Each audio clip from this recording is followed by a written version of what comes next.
ওখানে কোটি কোটি টাকা বাজেট হয় সরকারের, বাইরের দেশ থেকে অনেক কোটি টাকা আসে কি খাওয়ার জন্য? গাঁজা।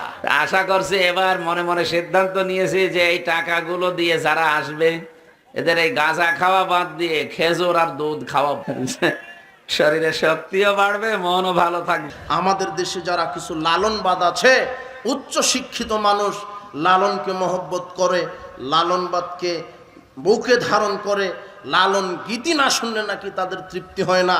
আপনার এই লালন মতবাদের এটা একটা বিকৃত যৌন মতবাদ। লালন শাস্ত্রে একটা শব্দ আছে, তান্ত্রিক শাস্ত্রে লতা সিদ্ধি। লালনদের প্রধান যে আকীদা, লতা সিদ্ধি মানে নারীর যৌনাঙ্গ। লালন মতবাদের যারা মুরিদ, লালন মতবাদে যারা বিশ্বাসী, যারা লালন ভক্ত, যারা লালনের মুরিদ, তাদের আকীদা যা ইবলিশ শয়তান পৃথিবীর সব জায়গাতে সেজদা দিয়েছে, শুধু দিতে পারেনি নারীর যৌনাঙ্গে, ওখানে দিলেই জান্নাত। যেহেতু নষ্ট হয়, সাথে সাথে আমল বাতিল হয়ে যায়। 4, শিরক করলে আল্লাহকে অপমান করা হয়, আল্লাহর হককে নষ্ট করা হয়। 5, শিরক করে মারা গেলে আল্লাহর নবী তার ব্যাপারে সুপারিশ করবে না। আল্লাহর নবী বলছেন, ফাক্তারতু শাফা ওয়াহিয়া লিমান মাতা লা ইশরিকু বিল্লাহি শাইআ, আমার সুপারিশ কেবল তার জন্য যে ব্যক্তি মারা গেছে শিরক না করে।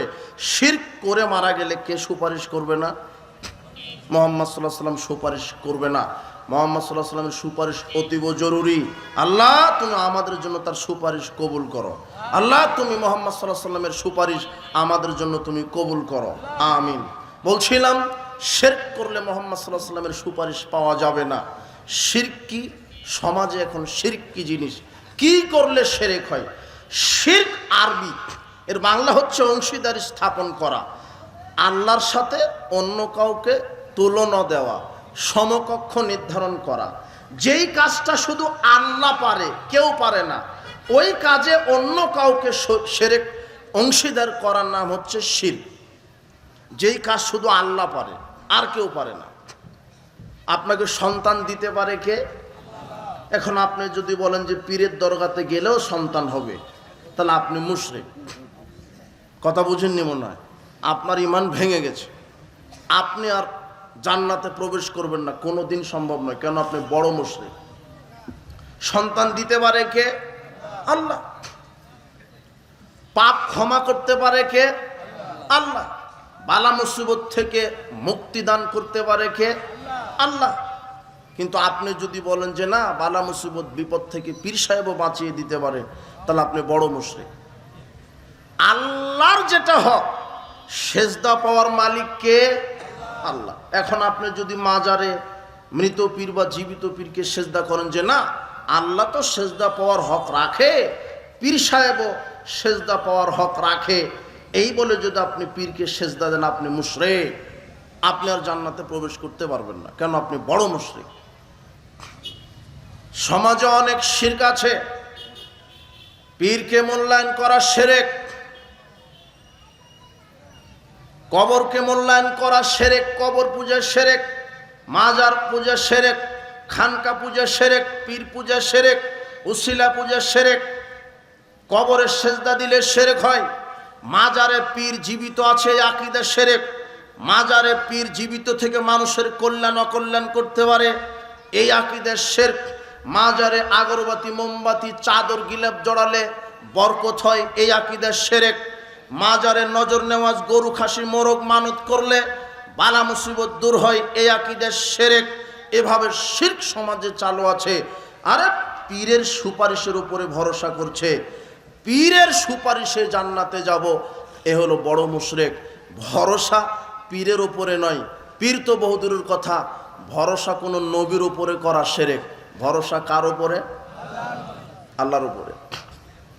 আপনি যদি এখন মক্কাতে কাবা ঘরে হজ করে যদি বলেন যে একটু মদিনায় গিয়ে মুহাম্মদ সাল্লাল্লাহু আলাইহি ওয়াসাল্লামের কবরটা একটু জিয়ারত করি, ওখানে গিয়ে যদি বলেন ইয়া মুহাম্মদ আপনি আমাকে সুপারিশ করে জান্নাতে নিয়ে যায়েন, তাহলে আপনি মুশরিক। না, বুঝেননি মনে হয় কথা। মুহাম্মদ সাল্লাল্লাহু আলাইহি ওয়াসাল্লামের কাছে চাওয়া যাবে না যে আপনি আমাকে জান্নাতে নিয়ে যায়েন, আপনি আমাকে সুপারিশ করে জান্নাতে নিয়ে যান। কথাটা উল্টা হয়ে গেল। কথাটা এইভাবে বলা হতো, আল্লাহ তুমি মুহাম্মদ সাল্লাল্লাহু আলাইহি সাল্লামের সুপারিশ আমার জন্য কবুল করো।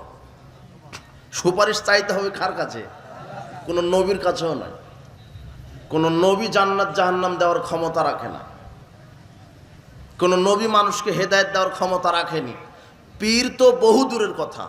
পীরের মুরিদ হলে জান্নাত হবে, এটা মুশরিকি কথা, শিরকি আকীদা। জি না, পীর কেন? নবীদের ক্ষমতা নেই যে তার উম্মতকে হেদায়েত দিবে। পৃথিবীর ইতিহাসে প্রথম রসুল হচ্ছেন নূহ আলাইহিস সালাম, সে তার ছেলেকে হেদায়েত দিতে পারেনি। লূত আলাইহিস সালাম নবী, তার স্ত্রীকে হেদায়েত দিতে পারেনি। ইব্রাহিম আলাইহিস সালাম নবীদের বাপ, তার বাপকে তিনি হেদায়েত দিতে। পৃথিবীর ইতিহাসে সবচেয়ে শ্রেষ্ঠ মানুষ মুহাম্মদ সাল্লাল্লাহু আলাইহি সাল্লাম, নবীদের মধ্যে শ্রেষ্ঠ, রসুলদের মধ্যে শ্রেষ্ঠ। পৃথিবীর ইতিহাসে মানুষের মধ্যে শ্রেষ্ঠ মানুষ মুহাম্মদ সাল্লাল্লাহু আলাইহি সাল্লাম। এরপরে মুহাম্মদ সাল্লাল্লাহু আলাইহি সাল্লাম তার আপন চাচা আবু তালেবকে হেদায়েত দিতে, আবু তালেবকে বলছেন, ইয়া আম্মি কুল লা ইলাহা ইল্লাল্লাহ আশহাদু লাক ইনদাল্লাহ। এই আমার চাচা, আপনি শুধু একবার বলেন লা ইলাহা ইল্লাল্লাহ, আমি আল্লাহর কাছে সাক্ষ্য দিব যে আমার চাচা লা ইলাহা ইল্লাল্লাহ বলেছে। আপনি শুধু একবার বলেন লা ইলাহা ইল্লাল্লাহ, আমি কিভাবে সাক্ষ্য দিয়ে আপনাকে জান্নাতে নিয়ে যেতে হয় আমি দেখব। এভাবে যখন মুহাম্মদ সাল্লাল্লাহু আলাইহি সাল্লাম খুব জোরাজোরি করছিলেন, তখন আল্লাহ কোরআন মাজিদের সূরা কাসাসের 56 নম্বর আয়াত নাজিল করে বলছেন, ইন্নাকা লা তাহদি মান আহবাবতা। মুহাম্মদ সাল্লাল্লাহু আলাইহি সাল্লাম, তুমি তোমার চাচাকে ভালোবাসো বলেই তুমি হেদায়েত দিবে? ওয়ালাকিন্নাল্লাহ ইয়াহদি মান ইয়াশা। হেদায়েতের সুপারিটি পাওয়ার একমাত্র আমি আল্লাহর হাতে। হেদায়েতের ক্ষমতা কার হাতে? মুহাম্মদ সাল্লাল্লাহু আলাইহি সাল্লামের হাতেও নয়। মুহাম্মদ সাল্লাল্লাহু আলাইহি সাল্লাম শুধু প্রচারক, বলবেন যে বা আমার উম্মতেরা তাওহীদ গ্রহণ করো, সালাত আদায় করো, জুয়া মদ খেও না, পর্দায় চলো, এতটুকুন দায়িত্ব কার? মুহাম্মদ সাল্লাল্লাহু আলাইহি সাল্লাম। ইন্নামা আনতা মুযাক্কির লাস্তা আলাইহিম বিমুসাইতির। মুহাম্মদ সাল্লাল্লাহু আলাইহি সাল্লাম শুধু সতর্ককারী মাত্র। তিনি দারোগানঞ্জ মানুষকে লাঠি পিটিয়ে হেদায়েত দিবে। হেদায়েতের মালিককে? যেখানে মুহাম্মদ সাল্লাল্লাহু আলাইহি সাল্লাম সর্বশেষ সর্বশ্রেষ্ঠ নবী, নবীদের ক্ষমতা নেই তার উম্মতদেরকে আপনার হেদায়েত দেওয়ার, সে জায়গাতে পীরের মুরিদ হলে পীর সুপারিশ করে পীর হেদায়েত দিয়ে জান্নাতে নিয়ে যাবে, এটা প্রতারণা ভণ্ডামি ছাড়ার কিছুই হতে পারে না। এই জন্য পীর, ওলি, আউলিয়া, গাউস, কুতুব এগুলি মূল্যায়ন করা শিরক, এগুলি বড় বড় শিরক।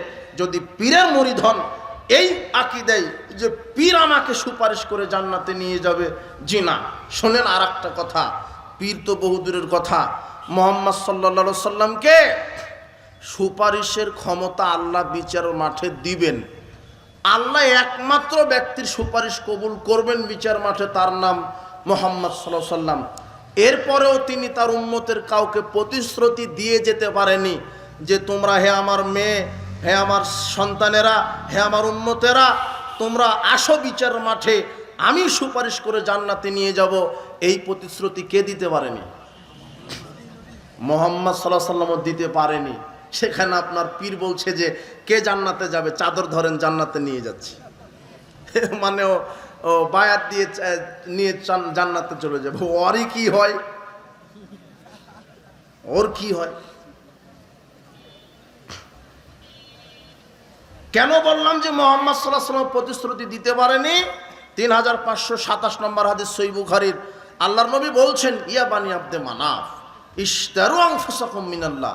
হে আব্দে মানাফ গোষ্ঠী সম্প্রদায়, তোমরা আল্লাহর পাকড়াও থেকে নিজে নিজে বাঁচো।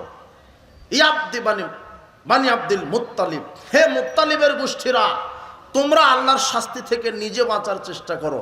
ইয়া উম্মা জুবাইর আম্মাত রাসূলুল্লাহ সাল্লাল্লাহু আলাইহি ওয়াসাল্লাম, ইয়া ফাতেমা বিনতে মুহাম্মদ, হে উম্মে জুবাইর, হে মুহাম্মাদের মেয়ে ফাতেমা। মুহাম্মদ সাল্লাল্লাহু আলাইহি ওয়াসাল্লাম নিজে বলছেন, হে অমুক গোষ্ঠী, অমুক গোষ্ঠী, হে আমার মেয়ে ফাতেমা, শোনো, বিচারের মাঠে এই পরিচয়ে জান্নাত হবে না যে তুমি মুহাম্মদ সাল্লাল্লাহু আলাইহি সাল্লামের মেয়ে। ইশতারি আনফুসাকুম মিনাল্লাহ, নিজের আমলে আল্লাহর পাকড়াও থেকে বাঁচার চেষ্টা করো। তবে সালানি মিন মালি শিতুমা, তুমি দুনিয়াতে আমার কাছ থেকে সম্পদ চাও, দিতে পারবো, কিন্তু বিচারের মাঠে যদি বলো আপনি আমাকে জান্নাতে নিয়ে যান, এই ক্ষমতা মুহাম্মাদের নেই। সেখানে পীরের হয় কি করে? যদিও মোহাম্মদ সাল্লাল্লাহু আলাইহি সাল্লামের সুপারিশ আল্লাহ কবুল করবেন, কিন্তু তারপরেও তিনি প্রতিশ্রুতি জাতিকে তার উম্মতকে দিয়ে যেতে পারেন নি। কবর পূজা, মাজার পূজা, এগুলি শিরক, এগুলি থেকে বেঁচে থাকতে হবে। তাবিজ ঝোলানো শিরক। আশ্চর্য কথা, লোকটা বলছে যে আমার বাপ দাদা সবাই আহলে হাদিস, পাক্কা আহলে হাদিস, কিন্তু দুই পায়ে দুই হাতে কোমরে তাবিজ ঝুলানো। ও বলছে পাক্কা আহলে হাদিস। তাবিজ ঝুলানো শিরক। তাবিজ ঝুলানো এত শিরক, আল্লাহর নবীর কাছে 10 জন ব্যক্তি আসলেন ইসলাম কবুল করবেন বলে। 10 জন এসেছেন, 10 জন এসেছেন ইসলাম কবুল করবেন বলে। বায়াতিসাতা নামসাকা 9 দিন 9 জনকে ইসলাম কবুল করিয়ে দিলেন, আর একজনকে ইসলাম কবুল করালেন না। সাহাবীগণ বলছেন, ইয়া রাসূলুল্লাহ বায়াতাতিসাতা না তারাকতা হাদা, আপনি 9 জনকে ইসলাম কবুল করালেন, আর এই ব্যক্তির কি অপরাধ যে ইসলাম কবুল করালেন না? তখন আল্লাহর নবী বলছেন, ইন্না আলাইহি তামিমা, এই ব্যক্তির শরীরের ভিতরে তাবিজ আছে। ফাদখালা ইয়াদহু ফাকাতাহা, লোকটি আঙুল ঢুকিয়ে, হাত ঢুকিয়ে শরীর থেকে তাবিজ ছিঁড়ে ফেলালেন। ফাবায়াহু, এরপরে রাসূল সাল্লাল্লাহু আলাইহি ওয়াসাল্লাম তাকে ইসলাম কবুল করালেন। তারপরে তিনি বললেন, রাসূল সাল্লাল্লাহু আলাইহি ওয়াসাল্লাম বললেন, মান আলাকা তামিমা ফাকাত আশরাকা, যে ব্যক্তি তাবিজ ঝোলালো শরীরে, সে আল্লাহর সাথে শিরক করলো। তাবিজ ঝুলালে কি হয়? শিরক। রাজকে খুলে ফেলে দিতে হবে। তাবিজ ঝোলানো শিরক। আরে তাবিজ ঝুলিয়ে থাকলে সে ইসলামী কবুল করার ক্ষমতা রাখে না। সে জায়গাতে দেশের টুপিওয়ালা পাগড়িওয়ালা হুজুর মসজিদের ইমামতিও করছে, আবার তাবিজও বিক্রি করছে। ওই ইমাম কেন? ওর ইমানই নাই ভিতরে। ওই ইমাম বহুদূরের কথা। তাবিজ ঝোলানো শিরক। তাবিজ খুলে ফেলাতে হবে। হাতে কোমরে গলায় যদি তাবিজ থাকে, তাবিজ খুলে ফেলাতে হবে। তাবিজ ঝুলানো শিরক। এগুলি বড় বড় শিরক আছে। শিরকের পাপ থেকে আমাদেরকে বেঁচে থাকতে হবে। বলছিলাম শিরক এত জটিল ও কঠিন পাপ যে শিরক করে মারা গেলে আল্লাহকে অপমান করা হয়, আল্লাহর হককে নষ্ট করা হয়, রাসূলের সুপারিশ থেকে বঞ্চিত হওয়া লাগে। মুহাম্মদ সাল্লাল্লাহু আলাইহি ওয়াসাল্লাম বলেছেন, যে ব্যক্তি শিরক করে মারা যাবে সে আমার সুপারিশ পাবে না। আল্লাহ বলছেন যে শিরক করে মারা যাবে তার উপরে জান্নাত হারাম। যে ব্যক্তি শিরক করে মারা যাবে তার বিগত সব আমল ভ্রান্ত, নষ্ট হয়ে যাবে। উপস্থিত বৈঠকের মুসলিম দিনী ভাই বোন, এই শিরকি পাপ থেকে আপনাকে বেঁচে থাকতে হবে। এরপরে সমাজে অনেক অপসংস্কৃতি, কুসংস্কার আছে। আল্লাহ নবী বলছেন, আত্মায়রাতু শিরকুন, কুলক্ষণ, অশুভ ফল গ্রহণ করা শিরক। কুলক্ষণ কি? আপনি বলছেন যে পিছন থেকে ডাকলে যাত্রা শুভ হয় না, এই কথা বললে শিরক হয়, সব আমল বাতিল হবে। আপনি বলছেন সকালে কোন নারীর মুখ দেখে উঠেছিলাম, উদ্দেশ্য সফল হলো না। আপনি বাড়ি থেকে বের হয়েছেন, আপনি বাজারে যাবেন, এমন সময় আপনার স্ত্রী বলছে অমুক লোক মারা গেছে, তখন আপনি বলছেন বাড়ি থেকে বের হওয়ার সময় যখন মৃত্যুর খবর শুনলাম, আজকে বাড়ি থেকে আর বের হব না। এই আকীদা শিরক। রাত্রে ঘরের আবর্জনা ঝাড়ু দেওয়া যাবে না, এটা বলা এই ভ্রান্ত, এটা আকীদা, এটা শিরক। রাত্রে ঘরের গাছের ফল পাতা পাড়া যায় না, এই আকীদা শিরক। স্বামী স্ত্রী অপবিত্র অবস্থায় ভাত রান্না করতে পারে না, এই আকীদা শিরক। স্বামী স্ত্রী অপবিত্র অবস্থায় পৃথিবীর যা আছে সব কাজই করবে, ভাত রান্না করবে, ব্যবসা করবে, চাকরি করবে, ক্ষেত কৃষি চালাবে, তবে শুধু পারবে না 5 ওয়াক্ত সালাত, সিয়াম আর কোরআন তেলাওয়াত, এছাড়া সবই করতে পারবে, পারবে না বললেই শিরক হবে। শুনেন, দোকানে প্রথমেই সকালে বাকিতে বিক্রি করা, এটা একটা কুসংস্কার আছে যে প্রথমেই যদি আমি সকালে বাকি দিই তাহলে সারাদিনই নাকি বাকি চলে যাবে। দেখেন আপনার এই বাজারে যান, সকালে আপনি যাবেন যে ভাই একটা জিনিস দেন, টাকা নিয়ে আসি, তখন বলবো যে সকাল সকাল বাকি দেওয়া যাবে না। ও রাখি দেয় যে বাকি দিলে সারাদিন কিসে যাবে, বাকি দিয়ে যাবে।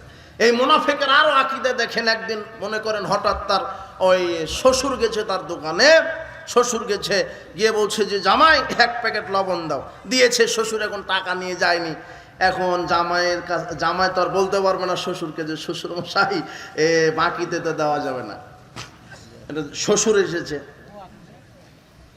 তো যেই দিন তার শ্বশুর তার দোকান থেকে বাকিতে নিয়েছে সকাল সকাল, ওই দিন তার বিক্রি হয়েছে 5 লক্ষ টাকা। মাগরিবের সালাতের পরে ক্যাশ হিসাব করে যখন দেখলো 5 লক্ষ টাকা আজকে বিক্রি হয়েছে, এই হারামখোর মুনাফিক বলবে, আরে সকালে যদি প্রথমেই বাকিটা না দিতাম আজকে 10 লক্ষ হতো। মানে ও ঠেকিয়ে রেখেছে শিরক করবেই, শিরক করবেই। ভ্যান চালক, অটো চালক, রিক্সা চালক বলছে যে মাজারে 5টা টাকা দিলে গাড়ি আর অ্যাক্সিডেন্ট হবে না। মানে পীর সাহেব একেবারে আটকিয়ে দিবে। আরে দিবেই তো, এটা তো কেতাবেই লেখা আছে।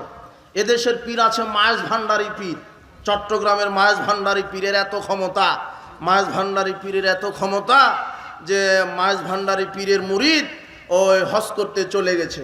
হজ করতে গিয়ে পাসপোর্ট, ভিসা, টাকা পয়সা হারিয়ে ফেলেছে। তখন ওই মুরিদ বলছে যে হ্যাঁ আব্দুল কাদের জিলানী সাইয়ান্নিল্লাহ, আমাকে একটু সাহায্য করেন। তখন মায়েজ ভান্ডারী পীর উপস্থিত, মারা গেছে অনেক আগে, তারপর উপস্থিত এসে বলছে যে তুমি চোখ বন্ধ করো, আমি ইসমে শিখিয়ে দিচ্ছি। ইসমে শিখিয়ে দিয়েছে, চোখ খুলে দেখে যে চট্টগ্রাম আপনার ওই বিমানবন্দরে হাজির। কোথায় আপনার ওই কাবাঘর, আর কোথায় চট্টগ্রাম বিমানবন্দর, একেবারে চলে আসলো। আর পীরের সব কেরামত প্রকাশ পায় পীর মরার পরে, পীর জীবিত থাকতে নয়। কেন ওকে যে ধরা হবে, কথা বুঝেননি? এগুলি ভণ্ডামি চলছে, পীরের নামে ভণ্ডামি চলছে। আর সমাজে সুফি আকীদা ঢুকে গেছে। প্রায় মানুষ, প্রায় দল, ইসলামী দল বলেন, সাধারণ মানুষ বলেন, এই সুফি রোগে আক্রান্ত। সুফি মানে যেটা মারফতি তরিকে, যেটা সমাজে ঢুকে গেছে, পীর মুরিদের ব্যবসা, সুফিদের আকীদা।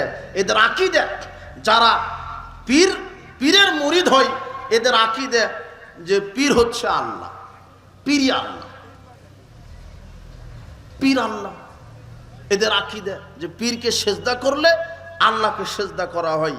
সুফিদের একটা আকীদা হলো ওয়াহদাতুল উজুদ, মানে সবকিছুকেই, সবকিছুর ভিতরে আল্লাহর উপস্থিতি বিদ্যমান মনে করে। মানুষ ও আল্লাহ, কুকুর, শৃগাল ও আল্লাহ সবই এক একটা আল্লাহর অংশ, নাউজুবিল্লাহ মিন জালিক। অথচ আল্লাহ হলেন খালেক, আর তার সৃষ্টি আমরা হলো মাখলুক, টোটালি আলাদা। আল্লাহকে কারোর সাথে মিশ্রিত করা যাবে না। অথচ সুফিদেরা বিশ্বাস করে যে পীর হচ্ছে আল্লাহর অংশ, পীরের ইবাদত করা মানে আল্লাহর ইবাদত করা, পীরকে সেজদা দেওয়া মানে আল্লাহকে সেজদা দেওয়া। এটা সুফিদের আর একটা আকীদা। আমাদের দেশে যারা কিছু লালনবাদ আছে, উচ্চ শিক্ষিত মানুষ লালনকে মহব্বত করে, লালনবাদকে বুকে ধারণ করে, লালন গীতি না শুনলে নাকি তাদের তৃপ্তি হয় না। আপনার এই লালন মতবাদের, এটা একটা বিকৃত যৌন মতবাদ। লালন শাস্ত্রে একটা শব্দ আছে, তান্ত্রিক শাস্ত্রে, লতা সিদ্ধি। লালনদের প্রধান যে আকীদা, লতা সিদ্ধি মানে নারীর যৌনাঙ্গ। লালন মতবাদের যারা মুরিদ, লালন মতবাদে যারা বিশ্বাসী, যারা লালন ভক্ত, যারা লালনের মুরিদ, তাদের আকীদা যা ইবলিস শয়তান পৃথিবীর সব জায়গাতে সেজদা দিয়েছে, শুধু দিতে পারেনি নারীর যৌনাঙ্গে, ওখানে দিলেই জান্নাত। আর বাংলাদেশে যত পীরের ফ্যাক্টরি আছে, বাংলাদেশে প্রায় যত পীর মুরিদের আস্তানা, এগুলি এক একটা গাঁজার ফ্যাক্টরি, এক একটা। কিছুদিন আগে তোমার লালনের এক এই শয়তানের এজেন্ট বলছে যে, সংবাদ সম্মেলনে বলছে যে লালন মাজারে যদি গাঁজা বন্ধ করে দেন তাহলে আমরা 30 জন লোকও পাবো না, ওকে গাঁজা দিতে হবে। আর আমরা 10 বছর আগেই বলেছি যে ওই পীরের আস্তানা মানে ওটা হলো গাঁজার ফ্যাক্টরি। আপনি ওই পীরের জায়গাতে 10 টাকা 500 টাকা মাজারে দান করছেন মানে ওদেরকে গাঁজা কিনে খাওয়ার ব্যবসা করে আপনি ব্যবস্থা করে দিচ্ছেন ওদেরকে।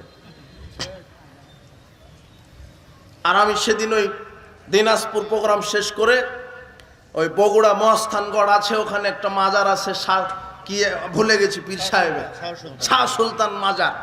তো আমি গেলাম, ওখানে যে রক্ষী আছে, অনেক অনেক কর্মচারী। তো আমরা বললাম যে এখানে যে মাজারে মানুষ আসে কেন? তো বলছে যে যার যেটা মনের বাসনা আসনা পীরকে বললে কবুল, বাসনা পূরণ করে দেয়। তো এটা এখানে ইনকাম হয় কত মাসে? এই যে টাকা বড় বড় বাক্স আছে, তো বলছে যে প্রতি 2 মাস 3 মাস পর পর গেলে ওই 30-40 লক্ষ টাকা করে ইনকাম হয়। প্রতি 3 মাস পর পর খুলবে, 30-40 লক্ষ টাকা ইনকাম। তো এগুলি পরিচালনা করে কে? তো বলছে যে ডিসি সাহেব।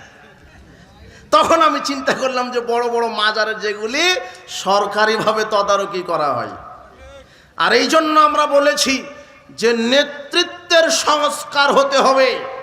এদেশের ডিসি, এসপি, এনএসআই, এমপি, মন্ত্রী, মেম্বার, চেয়ারম্যান, এদের মগজ যদি তাওহীদের আদর্শ দ্বারা ধুলাই করে দেওয়া যায়, এক নিমিষে রাতারাতি পীর মুরিদকে ডিলিট করে দেওয়া সম্ভব হবে ইনশাআল্লাহ।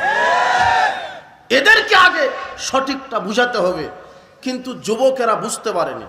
যুবক, তোমাদেরকে অতন্দ্র প্রহরী হয়ে সামনের দিকে এগোতে হবে। কোরআন এবং সহিহ সুন্নাহ ঝান্ডাবাহী এই তাওহীদি ঝান্ডা নিয়ে সামনের দিকে এগোতে হবে। দাওয়াতি মাঠে কাজ করতে হবে।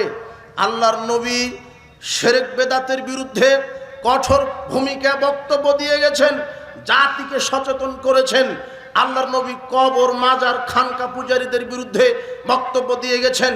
তিনি বলছেন, আল আরদু কুল্লুহা মাসাজিদ ইল্লাল মাকবারাতু ওয়াল হাম্মাম, সারা পৃথিবী মসজিদ, তবে কবরস্থান, গোসলখানা ব্যতীত। তিনি বলছেন, নাহা রাসূলুল্লাহ সাল্লাল্লাহু আলাইহি ওয়াসাল্লাম আনিস সালাতে বাইনাল কুবুরে, আমি মুহাম্মদ সাল্লাল্লাহু আলাইহি ওয়াসাল্লাম কবরস্থানে সালাত আদায় করা নিষেধ করে গেলাম। আপনি দেখেন যত পীর মাজার আছে আর অধিকাংশ মসজিদ কবর কেন্দ্রিক মসজিদ। মানুষের আকীদা যে আল্লাহকেও সেজদা দিব আর মনের আশা বাসনা পূরণের জন্য পীরের মাজারে চাইব, এটা হলো মানুষের আকীদা। অধিকাংশ মাজার মসজিদ কেন্দ্র করে মাজার নির্মাণ করা হয়েছে। 100 বছর পূর্বে মারা গেছে মানুষ, তাকে পুঁতে রেখে তার নামে মাজার তৈরি করা হয়েছে। যার নামে মাজার তৈরি করা হয়েছে সেও জানে না যে আমাকে পূজা করা হয়, সেও জানে না যে আমাকে পূজা করা হয়। আব্দুল কাদের জিলানী বাংলাদেশে আসেনি, অন্তত 500 খানিক মাজার তার নামে আছে, বাংলাদেশে আসেনি, তার নামে মাজার। আশ্চর্য কথা, মুহাম্মদ সাল্লাল্লাহু আলাইহি ওয়াসাল্লাম বলছেন, আমি কবরস্থানে সালাত আদায় করতে, প্রার্থনা করতে নিষেধ করছি। লা তুসাল্লু ইলাল কুবুরে, তোমরা কবরস্থানের দিকে হয়ে সালাত আদায় করো না। ওয়ালা তাজলিসু আলাইহা, তার উপরে বসো না। জাবের রাদিয়াল্লাহু আনহু বলছেন, নাহা রাসূলুল্লাহ সাল্লাল্লাহু আলাইহি ওয়াসাল্লাম আয়ুজাসসাল কবর আয়ুকআদ আলাইহি আয়ুকতাব আলাইহি আয়ুবনা আলাইহি। আল্লাহ নবী বলছেন, কবর পাকা করা আমি নিষেধ করলাম, কবরকে সমাধি সৌধ নির্মাণ করতে নিষেধ করলাম, কবরের গায়ে খোদাই করে নাম লেখাকে নিষেধ করলাম, কবরে বসা নিষেধ করলাম, কবরের দিকে সালাত আদায় করা নিষেধ করলাম। মুহাম্মদ সাল্লাল্লাহু আলাইহি ওয়াসাল্লাম এত কবর মাজার সম্পর্কে এইভাবে বলিষ্ঠ কণ্ঠে তার উম্মতদেরকে সতর্ক করে দিয়েছেন। তিনি আলীকে বলছেন, আলী লা তাদাতিম ফানাল্লা তামাস্তাহু ওয়ালা কবরান মুশরিফান ইল্লা সাওয়াইতাহু। আলী, যত উঁচু কবর দেখবে, যত ছবি মূর্তি দেখবে, যত উঁচু কবর দেখবে, যত ছবি মূর্তি দেখবে, সব ভেঙে খান খান করে দাও, মাটির সাথে মিশিয়ে দাও। এটা মুহাম্মদ সাল্লাল্লাহু আলাইহি ওয়াসাল্লামের চূড়ান্ত নির্দেশ, চূড়ান্ত আদেশ ছিল। যে আমরা মুহাম্মদ সাল্লাল্লাহু আলাইহি ওয়াসাল্লাম উম্মত দাবি করি, উম্মত দাবি করার পরও কিভাবে খানকা মাজার কায়েম থাকতে পারে? এই জন্য আমরা বলবো, যারা রাজনীতিতে নেমেছেন ইসলামী লকব লাগিয়ে, আমরা সেকুলার পার্টির নেতা আর দাড়ি টুপি আপনি যে নেতা, বক্তব্যে তো কোনো ফারাক দেখছি না। সেকুলার পার্টির নেতাও বলছে আমরা ইনসাফ কায়েম করব, আপনিও বলছেন ইনসাফ কায়েম করব। আরে বেটা, বলতে হবে আমরা ক্ষমতায় গেলে ইসলাম কায়েম করব। আমরা এটা হিন্দু প্রধানমন্ত্রী হলে ইনসাফ কায়েম করতে পারে, কিন্তু ইসলাম কায়েম করতে পারে না, জুলুম তাড়াবে। আর এটা সেকুলার পার্টির নেতার বক্তব্য, জুলুম মুক্ত করব, দুর্নীতি মুক্ত করব, এগুলি সেকুলার। আমি অমুক ব্রিজ কালভার্ট করে দিব, স্কুল বিশ্ববিদ্যালয় করে দিব। আর এগুলি তো সেকুলার পার্টির নেতাদের বক্তব্য। আপনি দাড়ি টুপি লাগিয়ে, ইসলামী গণতন্ত্র লকব লাগিয়ে আপনি রাজনীতিতে নেমেছেন, আপনি মঞ্চে উঠে বক্তব্য দিবেন আমরা যদি আগামীতে ক্ষমতায় যেতে পারি 24 ঘন্টার মধ্যে সুদী অর্থনীতি বন্ধ করে দিব। আমরা যদি ক্ষমতায় যেতে পারি 24 ঘন্টার মধ্যে যদি কেউ জেনা করে বিবাহের পরে, তাহলে তাকে মেরে মেরে মেরে ফেলে দিব। আমরা যদি ক্ষমতায় যেতে পারি তাহলে 24 ঘন্টার মধ্যে যদি কেউ মদ খায়, গাঁজা খায়, ইয়াবা খায়, বিড়ি খাই, সিগারেট খাই, তাহলে প্রথমে আমরা আইন করব 40 লাঠি পিটানো, এরপরে যদি আবার খাই 80 লাঠি পিটাবো, এরপরে যদি আবার খাই 5 বছর জেল হবে। আমরা ক্ষমতায় গেলে আইন করে দিব 24 ঘন্টার মধ্যেই বাংলাদেশের আকেল বালেগ প্রত্যেকটা নারী পুরুষ মুসলিমের 5 ওয়াক্ত সালাত আদায় করা বাধ্যতামূলক করে দিব। যদি কেউ 5 ওয়াক্ত সালাত আদায় না করে তাহলে তার আজীবন জেল হবে। আমরা যদি ক্ষমতায় যাই 24 সেকেন্ডের মধ্যে বাংলাদেশের এই শিরকি জাতীয় সঙ্গীতকে বাতিল ঘোষণা করব। আমরা যদি ক্ষমতায় যাই তাহলে আমরা 24 ঘন্টার মধ্যে মুহাম্মদ সাল্লাল্লাহু আলাইহি ওয়াসাল্লাম আলীকে বলেছেন, আলী যত মাজার খানকা আছে, ছবি আছে, ভেঙে সমান করে দাও। আমি বলতে চাই এই সব রাজনৈতিক যারা টুপি দাঁড়ি পড়ে রাজনীতি করছে এদের মঞ্চে উঠে সব কথা বলবে। আমরা ক্ষমতায় যাওয়ার সাথে সাথে যত মাজার খানকা আছে সব ভেঙে একেবারে মাটির সমান করে দিব।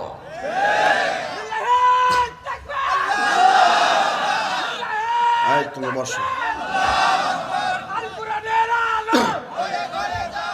এইটা হলো ইসলামী দলের নেতার বক্তব্য হবে, কিন্তু আপনার ইসলামী দলের নেতা সেকুলার পার্টির নেতা যেই কণ্ঠে কথা বলে এরাও সেই কণ্ঠে কথা বলে।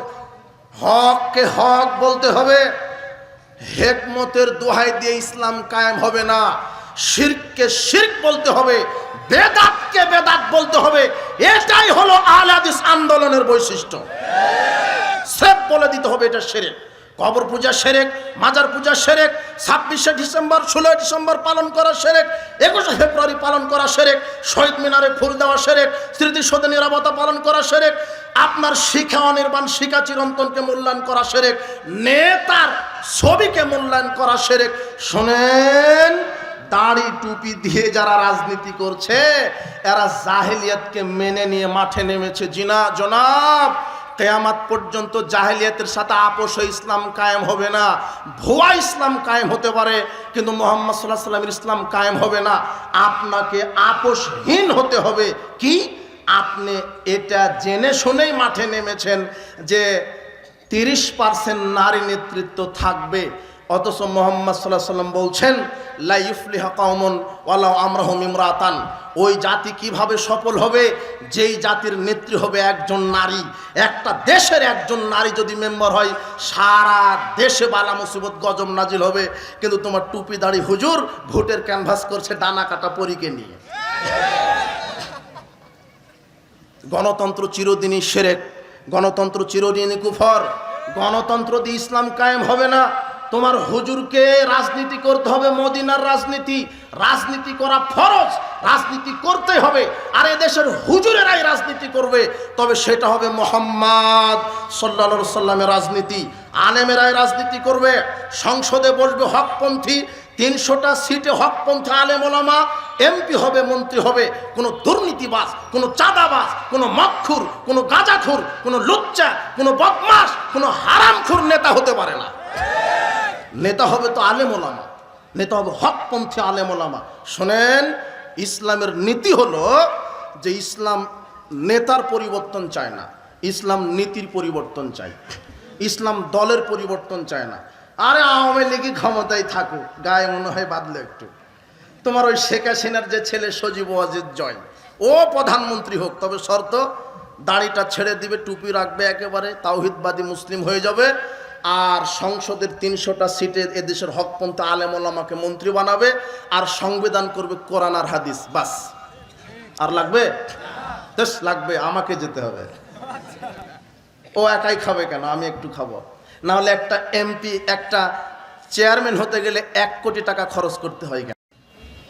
তোমার চেয়ারম্যানে 1 কোটি টাকা খরচ করছে একটা চেয়ারম্যান হবে বলে, মানে ও 1 কোটি টাকা খরচ করছে 50 কোটি চুরি করার ধান্দাতে। ক্ষমতা গেলেই খাবে। আশ্চর্য কথা। আপনি ঠিক বলছেন, আপনি তো 500 টাকা দিয়ে বিক্রি হয়ে যান। কুরবানির দিনে একটা ছাগলের দাম হয় 15 লক্ষ টাকা, আর ভোটের সময় যখন আসে তখন আপনার এই হামির কুষ্ঠার লোকদের দাম হয় 500 টাকা। 500 টাকাতে ডিম দুধ চা খেয়ে একটা বেনামাজিকে এমপি বানায় দিল। আপনি আমাকে টাঙ্গাইল থেকে নিয়ে এসেছেন, আপনার এই মসজিদের ইমাম বানাবেন। 5000 লোকের আমি ইমামতি করব। কয় হাজার? 5000। এখন আপনি আমাকে ভাইবাতে বসিয়েছেন, দেখি হুজুর কেমন, হুজুরের কেরাত সুন্দর কিনা।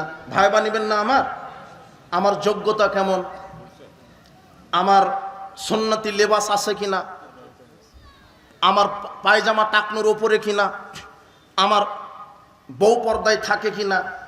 বউ এনে দেখবেন না, খবর তো নেবেন নাকি?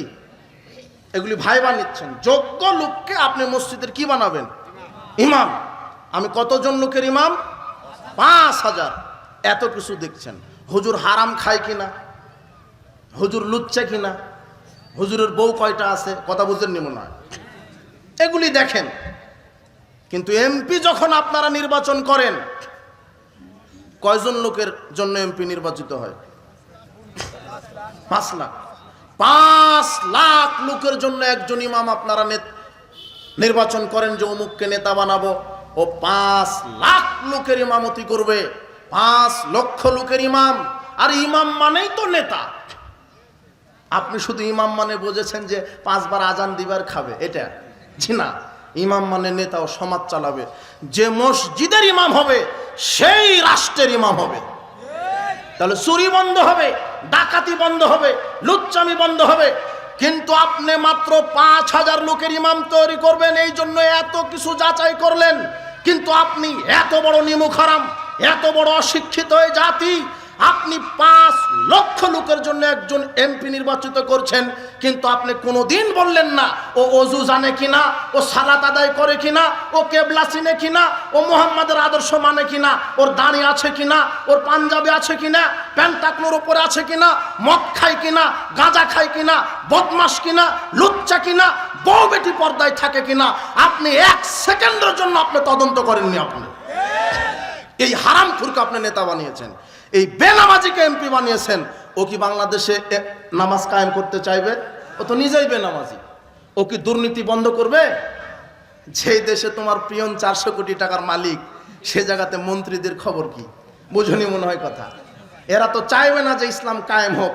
ইসলাম সংসদে কায়েম হওয়ার সাথে সাথে ইসলাম বলছে চুরি করলে হাত কেটে দাও। তো তোমার এমপির আগে হাত কাটা হবে, ওরই আগে হাত কাটা হবে। ওই জন্য চাবে না যে ইসলাম কায়েম হয়।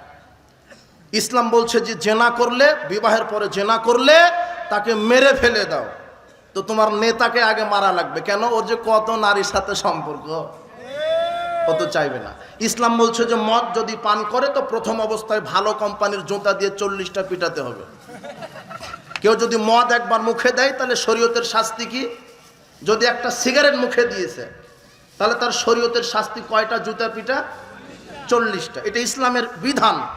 তো তোমার নেতাই তো আগে 40টা খাবে। ও কিসের বিচার করবে? ও বলছে যে আমরা ন্যায় প্রতিষ্ঠা করব, হারামখোর। ও হলো জালেম। ও কিসের ন্যায় প্রতিষ্ঠা করবে?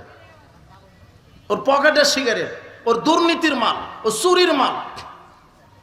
তোমার মেম্বার সাহেবের কাছে তোমার মায়ের জন্য বিধবার কাট করতে গেছ, মেম্বার বলছে যে 2000 টাকা লাগবে।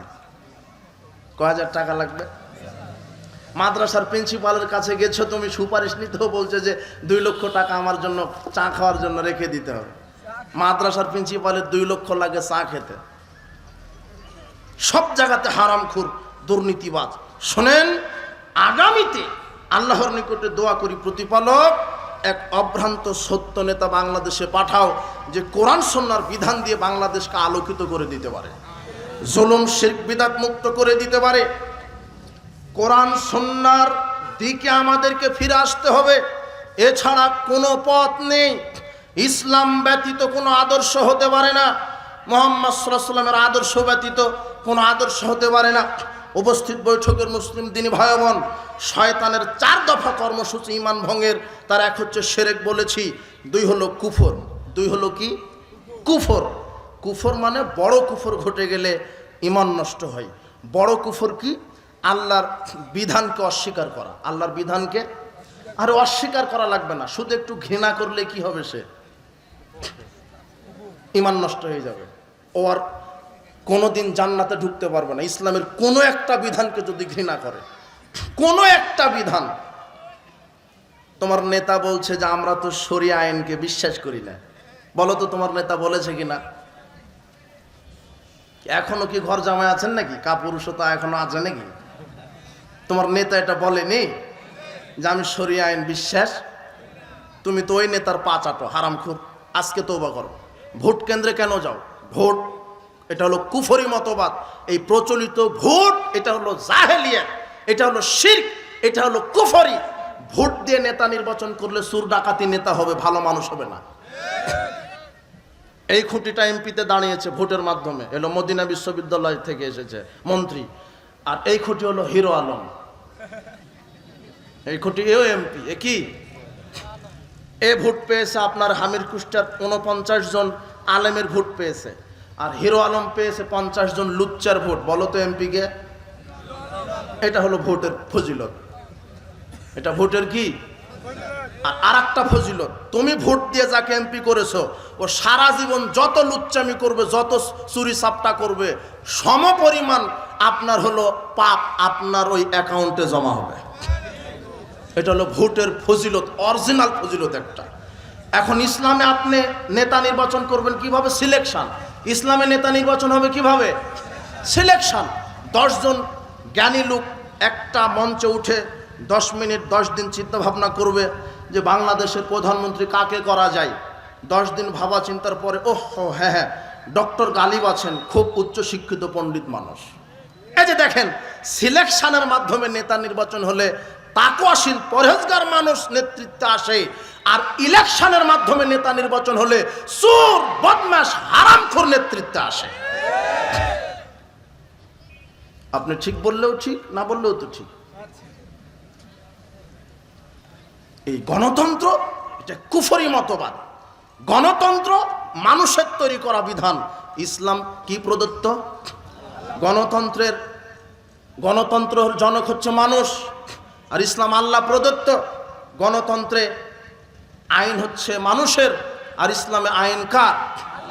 গণতন্ত্রের সার্বভৌম ক্ষমতার মালিক জনগণ, আর ইসলামের সার্বভৌম ক্ষমতার মালিক। গণতন্ত্রের সকল ক্ষমতার উৎস জনগণ, আর ইসলামের ক্ষমতার উৎস। গণতন্ত্রের আইন পরিবর্তনশীল, আর ইসলামের আইন অপরিবর্তনশীল। গণতন্ত্রের নারী নেতৃত্ব জায়েজ, ইসলামে নারী নেতৃত্ব হারাম। তাহলে তুমি গণতন্ত্র সাপোর্ট করতে পারবে? কবরে 3টা প্রশ্ন করা হবে। কয়টা? মৌলিক 3টা প্রশ্ন। মান রব্বুকা, তোমার রব কে? রব মানে আইনদাতা, রব মানে বিধানদাতা, রব মানে সৃষ্টিকর্তা, রব মানে জীবনদাতা, রব মানে প্রতিপালক। তো কবরে জিজ্ঞাসা করা হবে মান রব্বুকা, তোমার আইনদাতা কে? তখন আপনি বলবেন রব্বি ইহুদি খ্রিস্টান। তাই হচ্ছে না? তোমার অফিস আদালত কোর্ট কাচারি শিক্ষাঙ্গন রাজনীতি অর্থনীতি সব কার বিধান চলে? আল্লাহ, তাই না? সংসদে আল্লাহর বিধান না আপনার এই সংসদে? আর যারা এমপি মন্ত্রী সব তো তার ইহুদি খ্রিস্টান আর হিন্দু, তাই না? বাংলাদেশের এমপি মন্ত্রী এরা কি হিন্দু না? সব কি মুসলমান সন্তান, মুসলমানের ঘরের সন্তান, কিন্তু আল্লাহর বিধান মানছে না। কবরে তোমার নেতাকে জিজ্ঞাসা করবে মান রব্বুকা, বলো তো তোমার আইনদাতাকে। তখন ওই নেতা বলবে রব্বি ইহুদি খ্রিস্টান। এরপরে বলবে মা দিনুকা, তোমার দিন কি? দিন কি? রব্বি ডেমোক্রেসি, আমার দিন গণতন্ত্র। তোমার নেতার 24 ঘন্টায় তো চলে, কই আল্লাহর বিধান। তৃতীয় প্রশ্ন করা হবে মান নাবিউকা, তোমার নেতাকে, নবীকে। ও যে হুজুর বলছে না মাটি দেওয়ার সময়তে বিসমিল্লাহ ওয়ালা মিল্লাতে রাসূলিল্লাহ, আল্লাহর নামে রসুলের দলে উঠাইয়া দিলাম। ও জিন্দেগি তো রসুলের দল করেছে দুনিয়াতে? বুঝেননি কথা মনে হয়। ও হলো হারামখোর, সুদখোর, গাঁজাখোর, ও হলো লুচ্চা, বদমাস। ও প্রতিদিন দাড়ি চাষে, ও প্যান্ট টাকনুর নিচে করে, ও হলো বেঈমান, ও হলো সালাত আদায় করে না, ও হলো ইহুদি খ্রিস্টানের নীতিতে অর্থনীতি সমাজনীতি চালিয়েছে। ওই পচা লাশকে রসুল তার দলে নিবে? কি ঠেকা পড়ছে আপনি? আপনি আওয়ামী লীগ করেন, বিএনপির কাছে গেলে চাকরি পাবেন? বিএনপি করেন, আওয়ামী লীগ আপনাকে চাকরি দিবে? এই বাংলাদেশে এতদিন শুধু দলের সরকার পেয়েছে। আওয়ামী লীগ যখন সরকারও শুধু আওয়ামী লীগের সরকার, বিএনপি যখন সরকার হয় বিএনপির সরকার। বুঝেননি মনে হয়? তাহলে বুঝাই দিই। আপনি হামির কুষ্ঠা বাজারে ডিসেম্বর, এটা কি মাস? ফেব্রুয়ারি, এটা হলো নভেম্বর। নভেম্বরের আজকে 5 তারিখ। 4 তারিখে সকাল 11টায় একটা মানুষ খুন হয়েছে, দাঙ্গা হয়েছে, 2 পার্টি গন্ডগোল লেগেছে, 2 পার্টি গন্ডগোলে একজন মার্ডার হয়েছে। ওই 4 তারিখে আপনি যেই সময় মার্ডার হয় ওই সময় ছিলেন আপনি চট্টগ্রামে। কোথায়? অথচ ওই মার্ডার আপনি 1 নম্বর আসামি। এর নাম গণতন্ত্র। কথা বুঝেননি মনে হয়? মানে হিংসা প্রতিহিংসার রাজনীতি, অমুককে মারো অমুককে কাটো। ঘর পোড়ায় দেবে একজন, মামলা হবে আর একজনের নামে। গাড়ি পোড়ায় দেবে আর একজন, মামলা হবে আর একজনের নামে। অমুককে ধরো অমুককে মারো। জি না, আগামীতে আপনি সচেতন হন। আগামীতে বাংলাদেশে আমরা জনগণের সরকার দেখতে চাই, কোনো দলের সরকার নয়। ইনশাল্লাহ বলছেন না, দলেরই লাগবে। কেন পারে না? এই দুটা ও দুটা এইভাবে করে করে সরকার গঠন করতে। সবাই যার যার চেয়ার নিয়ে ব্যস্ত। জি না, সংবিধান হবে কোরআন সুন্নাহ, নেতা হবে এদেশের আলেম ওলামা। শোনেন, এই গণতন্ত্র এটা কুফরি মতবাদ, এটা শিরকি মতবাদ। কোন আলে হাদিস সে গণতন্ত্র, সেকুলারিজম, সে ন্যাশনালিজম, সে ক্যাপিটালিজম, ইহুদি খ্রিস্টানের বস্তাপসা মতবাদে বিশ্বাসী হতে পারে না। চলো যে আলে হাদিস নয়, কোন মদখুর, গাঁজাখুর, বেনামাজি আহলে হাদিস হতে পারে না। শুধু জুমার দিনে বলবেন আমিন, হলো আহলে মুনাফিক একটা। বুকুর উপর হাত বাঁধলে আহলে হাদিস হয়ে গেলেন। বেটিকে ল্যাংটা করে দিয়েছেন, ল্যাংটা করে ঘুরতে দেন কেন? আর সকাল হলে আপনার ছেলে ওই কিন্ডারগার্টেন প্লে গ্রুপে পড়তে যাবে কেন? আপনার ছেলে তো মক্তবে যাওয়ার কথা, বুঝেননি মনে হয় কথা? আপনার ছেলে তো মুসলিম, আপনি মুসলিম, আপনার ছেলে মুসলিম, সন্তান মুসলিম, আপনার সন্তান পড়বে মাদ্রাসায়। ইহুদি খ্রিস্টানের এই শিক্ষা সিলেবাসে পড়বে মানে ওখানে পড়লে বান্দর তৈরি হবে। কি তৈরি হবে? ও শিখাচ্ছেই তো মানুষ মানুষের জাত না, মানুষ কিসের জাত? বান্দরের জাত। শিখানোই হচ্ছে। এই অনার্স মাস্টার্স ডক্টরেট ডিগ্রি নিয়ে এসেছে লন্ডন থেকে, এসে বলছে যে ডান হাতে খায় বন্ধু, বাম হাতে খাওয়া স্টাইল। বাম হাতে খাচ্ছে। ও ইংরেজি জানে, কথা বোঝেননি মনে হয়? ও ইংরেজি জানে, ও কেমিস্ট্রি ফিজিক্স সব জানে, শুধু সূরা ফাতিহাটা শিখেনি। ও সব জানে, ও সব জানে। ও বলছে যে হুজুর আমার ছেলেটা 5 বছর বয়স, কম্পিউটারের সব ফাংশন জানে, কিন্তু অজু জানে না। আমার ছেলেটা সব জানে, কিন্তু জানাজার দোয়াটা জানে না। কি শিখালেন আপনার ছেলেকে? নাস্তিক্য তৈরি করার ফ্যাক্টরিতে আপনার ছেলে মেয়েকে শিক্ষা দিচ্ছেন, যেখানে কোরআন এবং সহিহ সুন্নাহ সঠিক আকীদা মানার শিক্ষা দেওয়া হয়।